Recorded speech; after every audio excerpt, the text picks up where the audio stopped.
call me the coach, call me the manager, or just call me the savior. Because I've done something which Xabi Alonso so far into the new season. He's 1/3 into the new season. He hasn't been able to find it. Because moi, Anne, has been able to find a formula on how we can make this team flourish and how we can explode and how we can actually start playing well, start winning games, and start competing and start winning trophies. Trust me, I have. And I will show you how. I'll show you the way, and I'll show you the lineup, and I'll show you the system, the formation, the players. Before we do all of that, make sure you like the video, make sure you subscribe to the channel, and make sure you put down in the comment section, W Faysal, Coach Faysal. That was the way which I've been thinking. Thank you for letting us. And I hope Xabi Alonso sees this. And if you do, Xabi Alonso, if you do see this, give me some credit, fam. Because, brother, if you take my idea, I'm going to hit you with a copyright strike. Because you watched it and then did it without any sort of permission, fam. Give me the credit. Boys and girls, are you ready? I introduce you the new way of winning. The way that Real Madrid should line up. And the formation that we should do. Welcome to 3-4-1-2.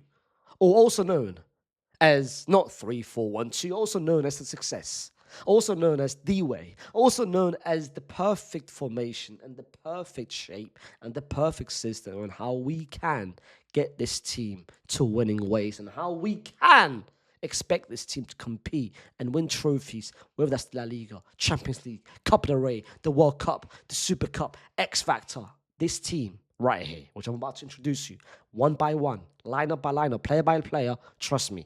In goal, we'll start with Thibaut Courtois, the man himself, the one and only, the only person in goal. Then, the right centre-back, I've got Mr. Militao. And as a left centre-back, I've got the man himself that he's been starting well, but regressed recently. But trust me, that's only a little patch. Only a little patch. I expect him to get back to normal. And then right there in the middle, when he comes back from when he's back after the international break, we've got the man himself, Mr. Tchouaméni. And that's how I want my backline to be. 3 centre-backs, Eder, Tchouaméni, and Mr. Dean Huijsen. Right wing back, the man himself, the man that's going to change this team, give us a complete different outlet and a different way about it, Mr. Trent Alexander-Arnold. And then on the left-hand side, we've got the man himself, Alvaro Carreras. We've yet to see him as a wing-back. He played wing-back with Benfica. We're yet to see it, but I hope to see it very soon. And then the 2 people right in the middle, you already know, it's Mr. Fede Valverde. Thank you very much. Welcome back to the midfield. You've been playing as a right back over the past couple months. No anymore. And then right there, Camavinga's injured, but the man himself, Mr. Arda Güler, right there. The 10 position, welcome back to the team. And I can't believe that England fans are disrespecting you. The man who should be guaranteed in any team, in any country, any nation, any world, Mr. Jude Bellingham. And up front, you've always asked about it. How do we make this work? And I will tell you exactly very shortly how we can make it work. 1 is the Kiki, and 2 is the Vinny. Welcome to success. Welcome to how I expect this Real Madrid team to hopefully win trophies, to hopefully win games, and to actually play well. This right here, you guys are seeing the only way, and I repeat, the only way for this team and these 2 players up front and this actual system to actually make work under Xabi Alonso. I don't understand it. A manager who last season played 5 at the back, a manager who was known to have wing-backs, 3 centre-backs, two pivots, 1-10. Sometimes it's 2 10s with 1 striker. One time it's 1 10 with 2 strikers. He's done it. Why go away? Why just move? I'm happy that a manager can have the plan A and a plan B and a plan C, but you did it and it was so perfect for you. Go back to it. On the Club World Cup, another example where we did it at the Club World Cup. We actually played very well under the system at the Club World Cup. It was Gonzalo Garcia, and then behind it was the 2 10s. At the Club World Cup, it wasn't this. At the Club World Cup, it was this. It was this at the Club World Cup. And I don't mind it, whether it's this, it's this, it's this. But the reason why I said this, the reason why I want to stop by playing 4-2-3-1 or 4-3-3 or 4-4-2, the usual, what we've been seeing throughout this whole season, is because I hate the fact that when it's a 4-4-2, when it's a 4-3-3 or 4-2-3-1, there's always one there and one there. And I never see some sort of rotations. I never see some sort of movements. I never see them actually integrating with each other. I never see them actually adapting with each other. I never see some sort of movements. Always one person on the left-hand side and the other person staying still. But with this, going back to 2 years ago, was it 2 years ago? 3 years ago. Going back to, 2 years ago. Wait, 2 years ago? 3 years ago? 2 years ago. Going back to 2 years ago where we had no striker. Benzema wasn't starting. And Joselu, yes, he was coming off the bench, but he wasn't starting.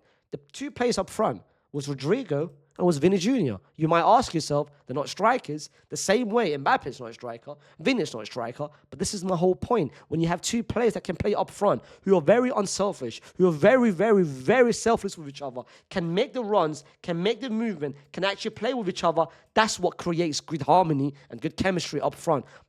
Just because they're not strikers doesn't mean they can't play up front. And that's the only way we can make it work. Because if this doesn't work, if Vini and Mbappe can't make it work by doing this, or sometimes I can see Jude make the late run inside the box, or maybe it's this, or maybe there's so many ways in how we can do it, but the only way forward is it starts with this up front. Because when it starts with this up front, the rest follows. And the rest follows how? By having Trent Alexander-Arnold bump literally on the right-hand side, or wherever he wants, he can have it interchange with Fede Valverde. That can happen as well.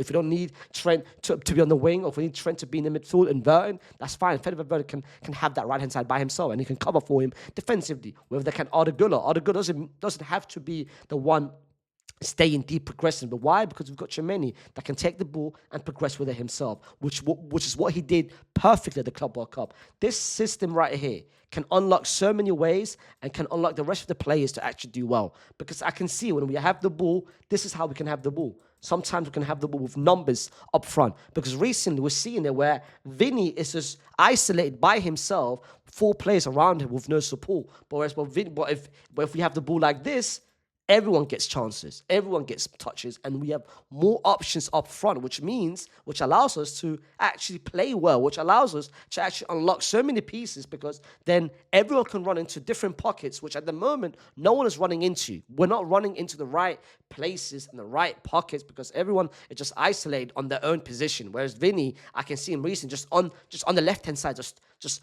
literally just touching the left, that's it. But if Vini just inverts more in the midfield or up front, and if he starts rotating, then brother, it will make Vini's game even better. Vini, I felt like became a better player during that 1 year where he played up front, because he understood movements, he understood the offside position even more, and he starts on understanding the off the ball movement, which is what I want to bring more.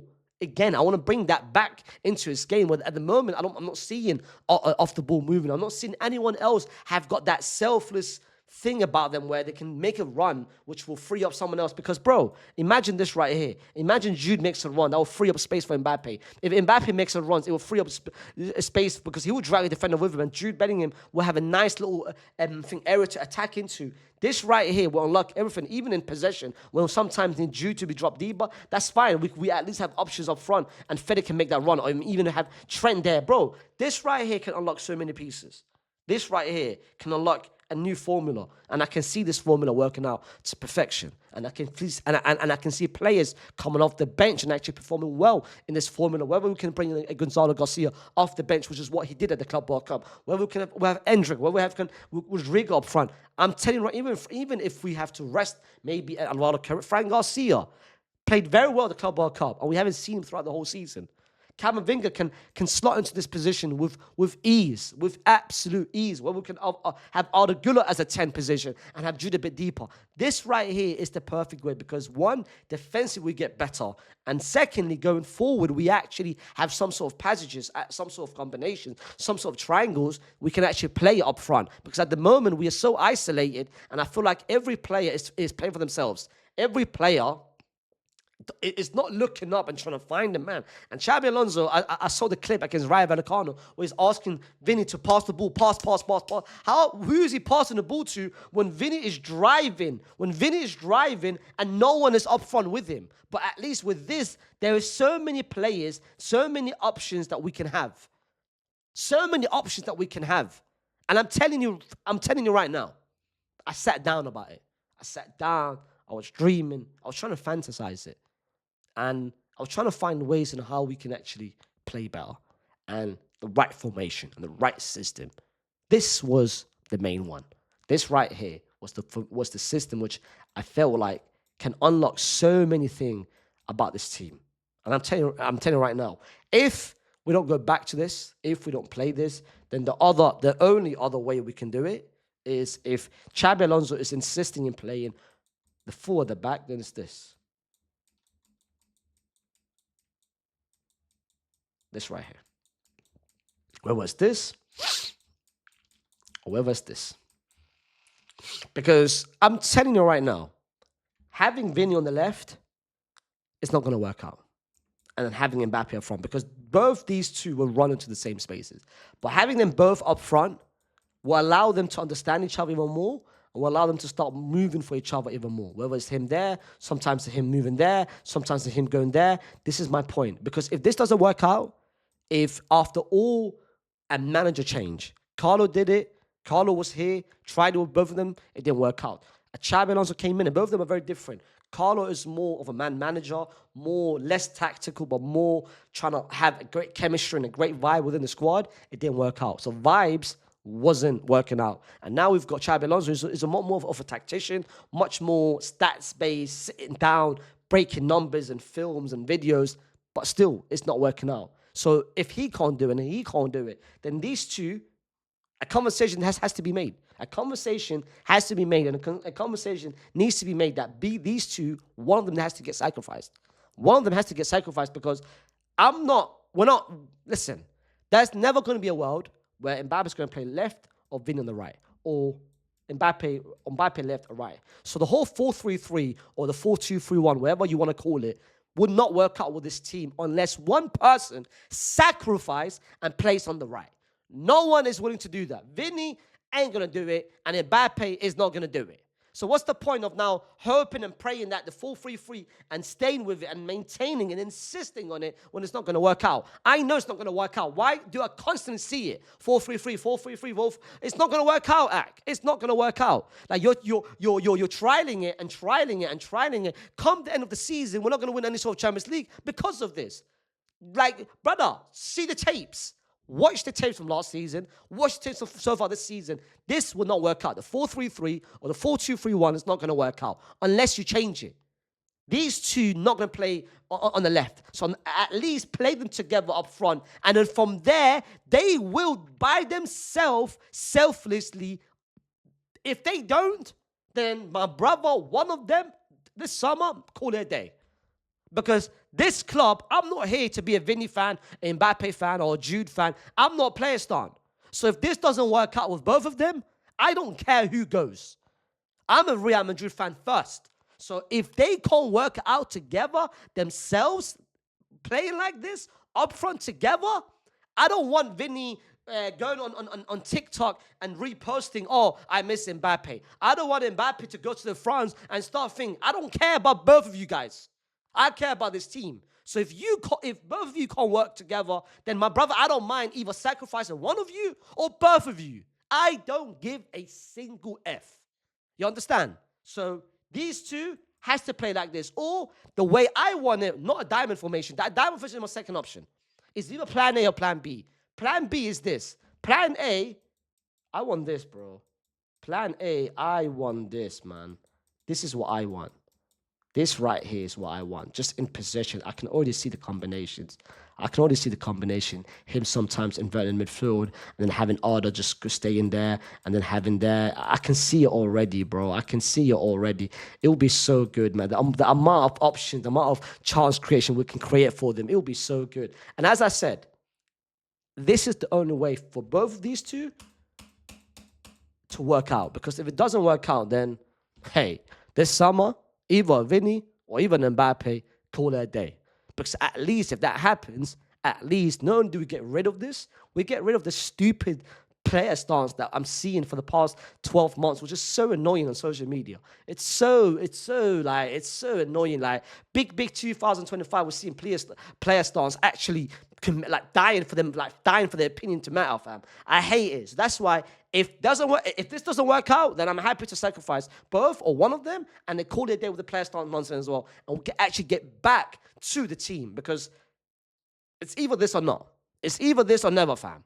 So Xabi Alonso, I hope you see this. I hope you've learned from this. I hope you're actually taking some sort of input from this. Because if you're going to continue playing the 4-3-3 or the 4-2-3-1 or the 4-4-2, my brother, just call it a day. Might as well just end the season right now because I know exactly what's going to happen. I know the script. By the end of the season, we're going to win the league because we've managed to beat the likes of Getafe and Elche and the likes of Espanyol. But come to the end of the season, crunch time against the biggest team, we ain't going to win nothing.